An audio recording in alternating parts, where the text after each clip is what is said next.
All right, we are live, live, live. And as you see, I've got my notebooks. And boy, do I have a lot of notes concerning the Sebastian Rogers case. So come on in, grab a pencil and paper. Let's compare notes, shall we? This is Chevy Cool Lady. You are welcome here. This is a safe place to discuss outside the box ideas.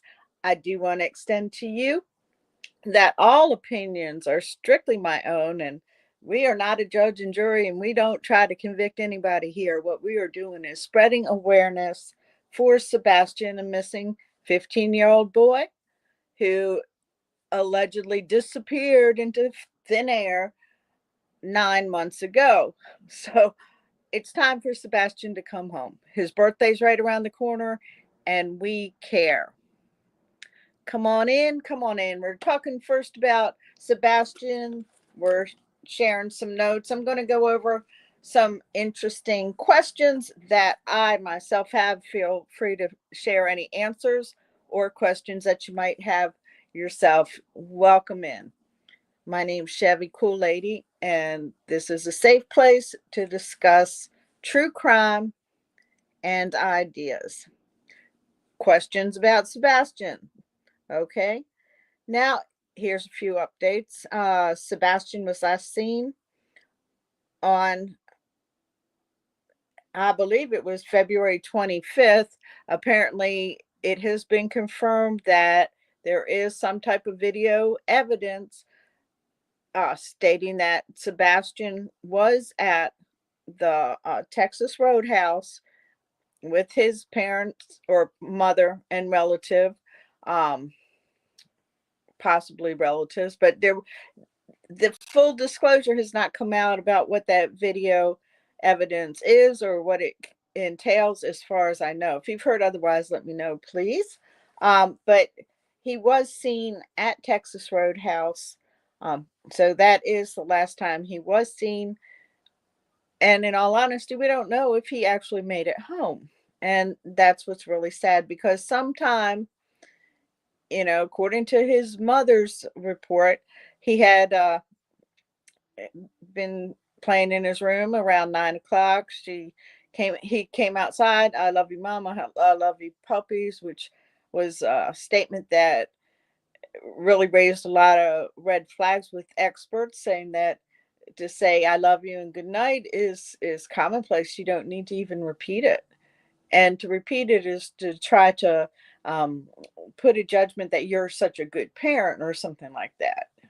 I don't know. It's a linguistics interpretation that I had heard, and it could be red flags. Okay, so next next we know somewhere around 10 o'clock, she hears a thud. Does not get up, investigate, so yell, whatever you're doing, you need to stop, get to bed, blah blah blah. Nothing alarming with a 15-year-old making noise in his room, is it? Probably not. I mean, my kids were loud as hell. I don't know about y'all. Anyway, what does turn odd is that by 6:30 in the morning on the 26th, Sebastian was nowhere to be seen. And we know that children do not disappear into thin air, but this one possibly did, because not even his shoes were taken. So that leads to a whole lot of other speculation. What in the heck is going on? What was the thud? Was that him leaving? Was someone else involved? Apparently, he had left his shoes and his phone. Mom knew that his shoes were accounted for. That always seemed weird to me. What do y'all think about that? But anyway, what 15-year-old leaves without his phone? Now we're told that he had no internet access. Is that true? I don't know. Do y'all know? I heard he wasn't. What was he allowed to use? His calculator, or he? That was even too much. I don't know. It seemed like that someone in the Proudfoot household was a control freak and um, was very controlling.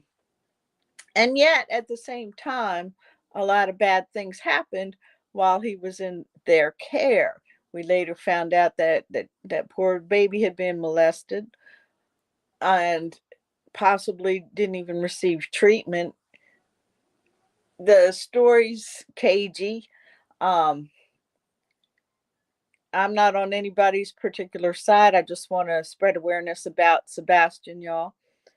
But it looks like the father at some point stepped in and um, began getting him proper treatment. These are emotionally scarring, more so for someone who's on the spectrum and who's a child and doesn't fully understand what's going on. Apparently, he had, um, according to I saw the Lore Lodge breakdown of the Sebastian Rogers story, and he said his own brother is autistic and sometimes does things that don't seem appropriate. They don't know how to engage socially. They do things that um, without just going into a lot of details, just things that don't seem appropriate. But for someone on the spectrum, it is appropriate. It's not unusual or anything like that. So what inappropriateness came from his own essay? What came from just happened to be autistic and maybe overstimulated or sensitive to stimulation? It's hard to say. It's hard to say without knowing him. Um, we talked yesterday about early on at Sebastian's house. We talked about the lights that were shown that were, claimed to be garbage trucks. Um, it's still a fishy story as far as I'm concerned. Um, the retention pond, the footprints that went there. Later on, items were found, glasses. I never did find out where those glasses were found, how close to the Proudfoot's house, or were they in the woods or whatever. So if y'all know, please put that in the comments for me. Okay, so later on at another point, black sweatpants, but they had white stripes. Both these items were said not to belong to Sebastian. So it seems that every tip that has come down the pike has been checked out. But we're talking about a large expanse of terrain. Um, there he's in Hendersonville, Tennessee. Um, the surrounding mountainous area with cliffs and dumps and all kinds of things. And now after the havoc that the storm um, hit surrounding areas, we just want to bring Sebastian home. We want to bring him home before his birthday. So we're spreading awareness. I'm going over the notes. I'm going over some questions. Maybe y'all have some questions. Maybe y'all have some answers. So let's share our notes, guys. Um, so have the Proudfits been involved in any search? Not that I'm aware of.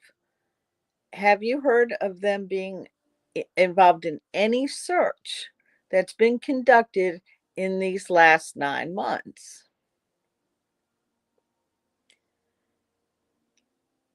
Do you remember early on in the Chronicles of Narnia when they were asked about lie detectors and CP was real quick to jump in there and say, yes, we've all, basically passed with flying colors. We've all, when it turned out, no, they didn't. I have heard that uh, Katie has had a lie detector. Seth has. I don't think CP said. Didn't he say something about um, TBI did not want him to engage in such activity or something stupid like that? That didn't even sound like the truth, as far as I'm concerned. In my opinion, if you know something different about the lie detectors, let me know. I'd like to know that. We know it's not admissible, but it's interesting. Um, and also, if you have nothing to hide, you have nothing to hide. If you're hiding things, then you might have an aversion to doing things like this. Now, what was this that dog was talking about? Truth serum. Truth serum. Really? And it's not that I don't believe there is such thing. I do. Um, have no reason to think not. I've seen it in spy movies, right? But really, was he serious about having them take truth serum and question him? And would he even be able to do that? Is that something that dog is allowed to do, or even law enforcement? Is this just CIA stuff? What do y'all think? Let me know what you think. Okay, so search tips early on. Remember, they searched, of course, the Stafford Court area, the neighborhood, vehicles, under vehicles. They even asked residents to please check your properties twice a day. They called in uh, drones, and they called in dogs. They called in horses, uh, scuba divers. They checked out all the pond. They uh, drained that retention pond, but still, uh, these tunnels are filled with mud, large, copious mud, and copious mud, and it's like this little skinny kid could be anywhere, God forbid. But these areas need to be checked, especially in my opinion, since that original canine that was sent out immediately uh, went to the pond. They found barefoot footprints. Later on, they said that wasn't the right size. Uh,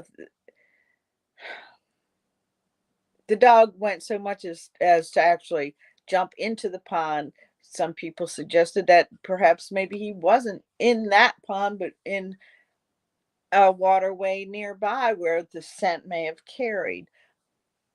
These areas weren't apparently explored thoroughly, from what I'm hearing. People are very disappointed with the LE in Tennessee, not just for this case, but it just seems like there's so many missing people there. And so many seem to involve children. It's just unreal. So what's really going on? Do y'all know? Let me know. Okay, so search tips. They searched high and low. They searched even, his high school, but then they went to another high school, White High School, which was 10 miles outside the area. Um, Apparently he had ties to that school. I'm curious, what were those ties? Did it have to do with maybe special education? Was it ties to students, ties to teachers? What would make them think that he was 10 miles away? Because that is quite a distance for a 15-year-old. 10 miles, I would say, is definitely pretty far. So then some other tips came in on Facebook. There was, what was that, 27, was it 27, 27 point something, 27.27 miles from Sebastian. That's, or from Sebastian's residence. That's where he would be found. Names were named.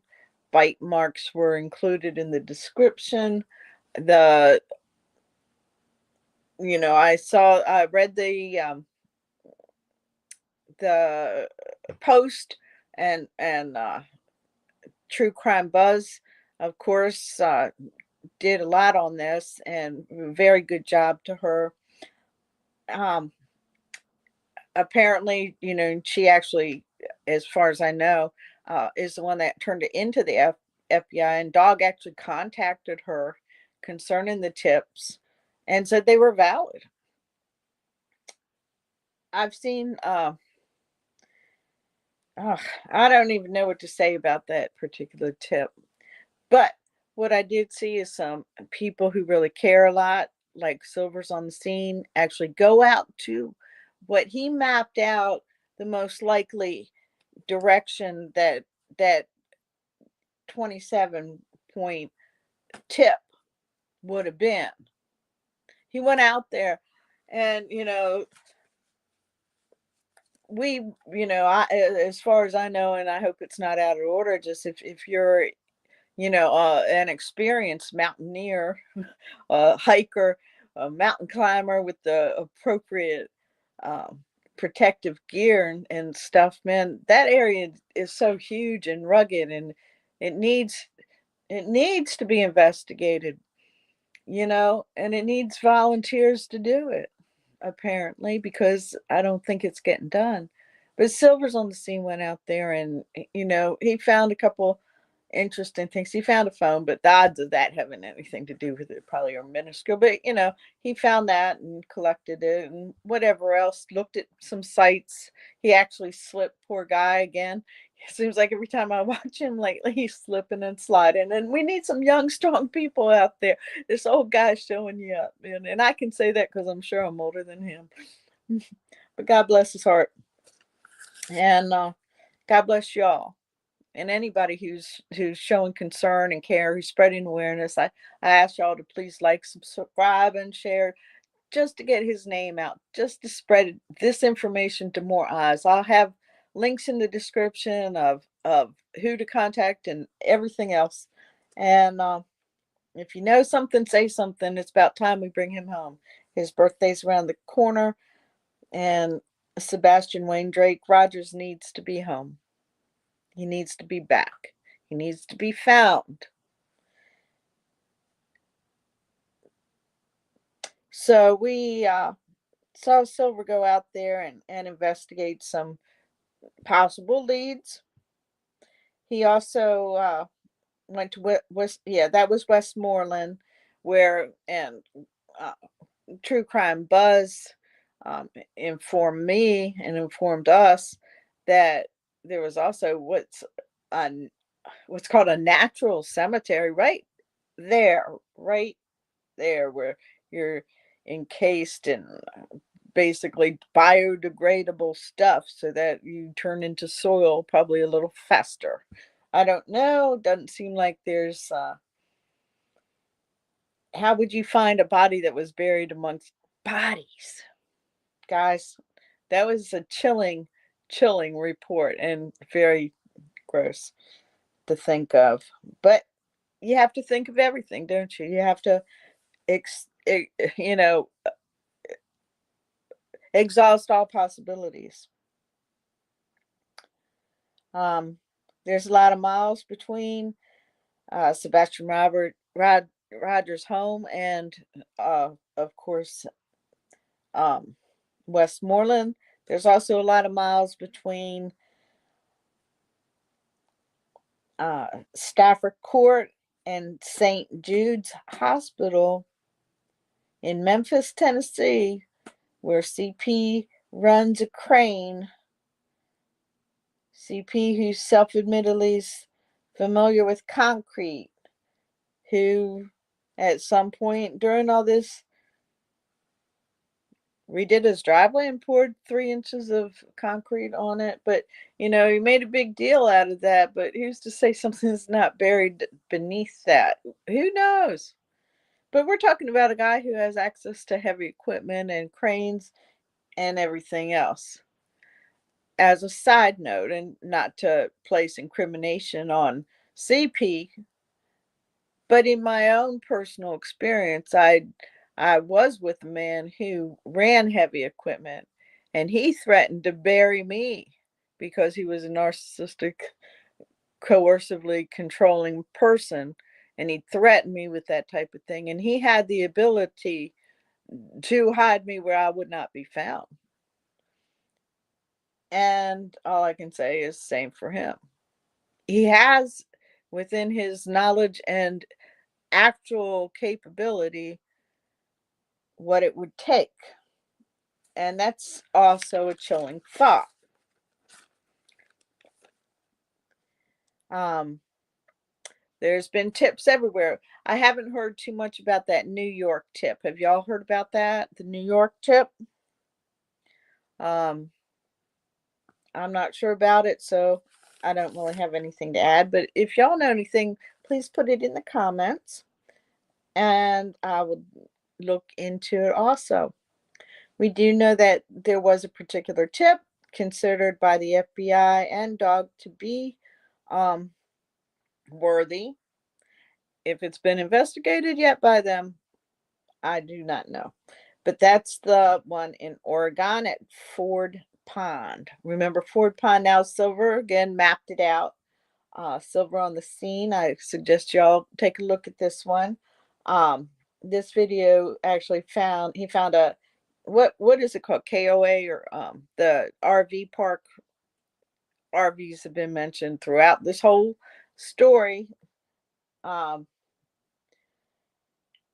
oh, two witnesses ID'd CP and KP as being at Ford Pond. Could they have stayed at that RV park? Did they go up to Alaska? Apparently they did. Was that RV ever searched again after the initial search? Was it searched when they came back? I'm just curious. If you know, let me know. Um, we did hear that this tip somehow connected somebody who was connected to Sebastian through marriage. Do y'all know more about that tip? If you do, let me know. Um, an alert was issued by dog and at night, alerting basically all the border states to be aware of and fast responded to anything concerning the description of Sebastian Rogers. Um, about the same time that dog got involved, we heard there's some more lawsuits jumping up, and even RICO was suggested or brought into the discussion. We talked about that more yesterday. So if you're interested in that, just watch yesterday's live. Um, we were all disappointed because news came last week that dog was in Tennessee, and we're like, go dog, go, bring Sebastian home, and it turned out he was there for a wedding, something totally unrelated. Some people are kind of jumping in, wondering exactly what dog is planning to do, even suggesting that he's in it for the clout. I have no opinion on that. I would hope not. Um, I saw uh, CJ. Uh, he does a lot on this case. He does some great work. Um, he was basically doing boots on the ground down there in front of, or right near the Proudfoot's house, checking out the manholes, checking out the drainage systems from the retention pond, the surrounding area. Um, the mud, the mud, the mud. He has even one clip where a dude's like knee high in just muck and mud. This is crazy mud. And certainly it is mud that would cover anything. So anyway, we also found out that the manholes, are pretty much off of a lot of the the the drains, I guess you'd say. I don't even know. That seems a little weird. All right, man. I'm gonna go ahead and call the Sebastian awareness to a close. Thank y'all for joining me now, joining me in the live later on. Thank you so much. I appreciate you. And we will be back later on today. And we're going to talk about Micah, the Micah Francis case, and Micah's dilemma. So please join me for that one. Take it easy.